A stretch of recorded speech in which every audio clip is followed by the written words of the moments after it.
तो जय हिंद, वंदे मातरम। दोस्तों, उम्मीद करते हो आप सब ठीक हो गए, तो हम भी ठीक है। तो आज मैं आपके लिए लेकर आई हूँ एक सत्य घटना पर आधारित एक कहानी। सुनीता शाम के टाइम पर अपने घर में काम कर रही थी कि उसके पिता को अचानक से जो पुलिस वाले होते हैं वो पकड़ कर ले गए। पकड़ लिया है, उसे बुलाने के लिए कराई है। वह बुरी तरह से पीट रहे हैं। इसके बाद सुनीता जो है बड़ी बयान होती है उसकी, राधिका, वह थाने में पहुंच जाती है और वह वहां जाकर जैसे ही अपने पिता को देखती है तो वह फुट फुट कर रोने लगती है। इसके बाद वह दरोगा के पास जाती है और दरोगा साहब से हाथ जोड़कर प्रार्थना करती है कि आप लोगों ने मेरे पिताजी को क्यों पकड़ लिया है, मेरे पिताजी ने ऐसा कौन सा गुनाह किया है। तो वह जो दरोगा से पूछने लगती है, सर आप पिताजी को छोड़ दीजिए। तो वह दरोगा जी को IPL के तहत कानून सिखाने लगती है कि अगर आपने मेरे पिताजी को कि मेरे पापा ने कौन सा गुनाह किया है जो आप लोग मेरे पापा को इतनी बुरी तरह से पीट रहे हैं कि एक लड़की अपने पिता के बारे में पूछ रही है। तो दरोगा उसको धमका देता है, तुम्हें क्या लेना, इसने जो भी किया है वो हम जानते हैं।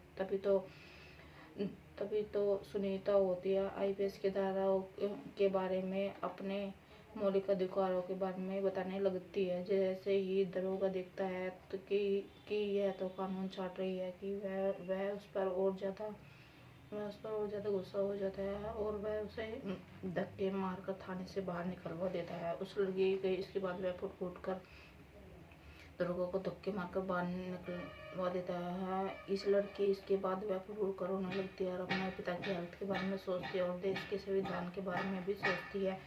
क्या हमारे देश का संविधान ऐसा ही है?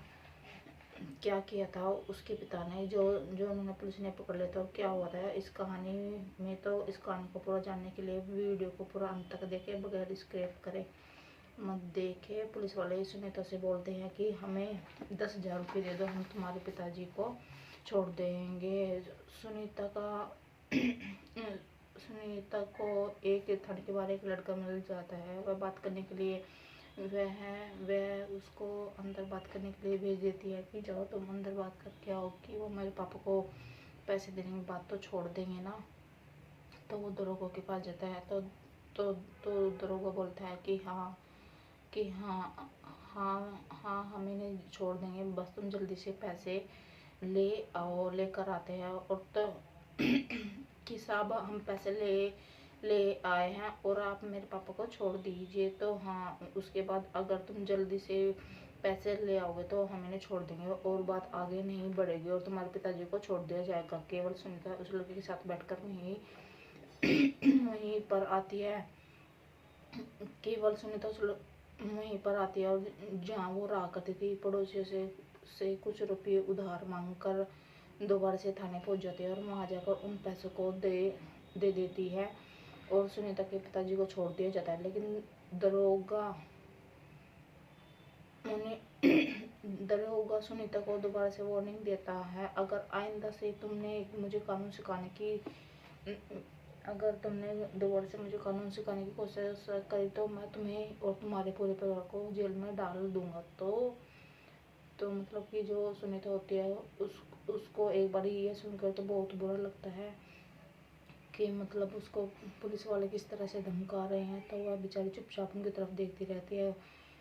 वे बाप बेटी दोनों थाने से बाहर आ जाते हैं। तो थाने से बाहर आते ही उसके पिता की आंखों से आंसू टपकने लगते हैं। उसके पिता की आंखों से आंसू टपकने लगते हैं। तो वह अपने पिता को सांस बंधाते हुए अपने घर ले जाती है और आंखों से उसके बाद उसकी बेटी उसे संभाल लेती है। कहती है कि पिताजी तुम चिंता मत करो, जो भी कुछ तुम्हारे साथ हुआ है मैं उस अपमान का बदला एक न एक दिन जरूर लेकर रहूंगी। उसके पिता को घर आ गई थी और घर आने के बाद पिताजी से पूछने लगती है कि पिताजी आखिर तुम्हारे साथ ऐसा क्या हुआ था जो पुलिस वालों ने तुम्हें ऐसा पकड़ कर ले गए थे। पिताजी कहता है कि बेटी तुम्हें नहीं पता कि मैंने क्या किया था। कई बार उसे पूछने की तो जो सुनीता का पापा होता है वो सुनीता से कहता है कि बेटी इसके बारे में तो मुझे भी नहीं पता कि मैंने ऐसा कौन सा गुनाह किया था। कि जो मुझे भी पुलिस वाले पकड़ कर ले गए थे। इन लोगों ने मुझे नहीं बताया, मैं तो आराम से अपना ऑटो चला रहा था। तभी अचानक से पुलिस वाले आए और मुझे और मेरे ऑटो को थाने में ले जाकर खड़ा कर लिया और मुझे जेल में डाल दिया। इसके बाद वो मुझे पीटने लगे। उन्होंने मुझे नहीं बताया कि मैंने क्या किया है। उसकी कि वो उसकी बेटी के दिमाग में यह बात घूमने लगती है कि वो मेरे पिता को किस वजह से थाने लेकर गए थे, और वह सोचने लगती है कि जरूर इसके पीछे किसी न किसी बड़े आदमी का हाथ है। अगर उन्होंने हमें नहीं बताया है तो इसके पीछे जरूर किसी बड़ी हस्ती का हाथ जरूर है। इसके बाद बेटी अपने पिता के सामने कसम खाती है कि मैं पापा जी आपकी बेइज्जती का बदला जरूर लूँगी, उन लोगों को उनकी की सज़ा जरूर दिलाऊंगी। इसकी बेटी अपनी पढ़ाई लिखाई करने लगती है और उसकी बेटी उसके बाद अपनी पढ़ाई लिखाई करने लगती है और पिता भी ऑटो चलाने लगता है। और धीरे धीरे मेहनत करके 1 साल बीत जाता है। 1 साल बीतने के बाद सुनीता ने ये यूपीएससी का टेस्ट क्लियर कर लिया था। उसने काफ़ी अच्छे नंबरों से टेस्ट क्लियर कर लिया था। उसके बाद वह आसानी से आईपीएस बन सकती थी, लेकिन उसने आईपीएस बनना चुना क्योंकि वह अपने पिता का बदला उन पुलिस वालों से लेना चाहती थी जिन्होंने उसके पिता के साथ ऐसा किया था। तो पिताजी को जब पता चलता है कि उसकी बेटी बड़ी अधिकारी बन गई है, वह भी इस बात की बड़ी खुशी मनाता है और सब लोगों से अपनी बेटी के बारे में बताता है। पड़ोसियों को तो पता था कि उसकी बेटी बड़ी अधिकारी ऐसे ही नहीं बनी है, वह अपने पिता का बदला लेने के लिए बनी है। जो लोग भी इस बात से संतुष्ट होते हैं उनको इस बात की खुशी मनाते हैं। सुनीता ट्रेनिंग करने के लिए चली जाती है और ट्रेनिंग के बाद उसकी पोस्टिंग उसी डिस्ट्रिक्ट में हो जाती है। वहाँ पर वह जाने के बाद सबसे पहले यही काम करती है कि जहाँ पर उसके पिता को बंद किया गया था उसके बारे में डिटेल निकालती है।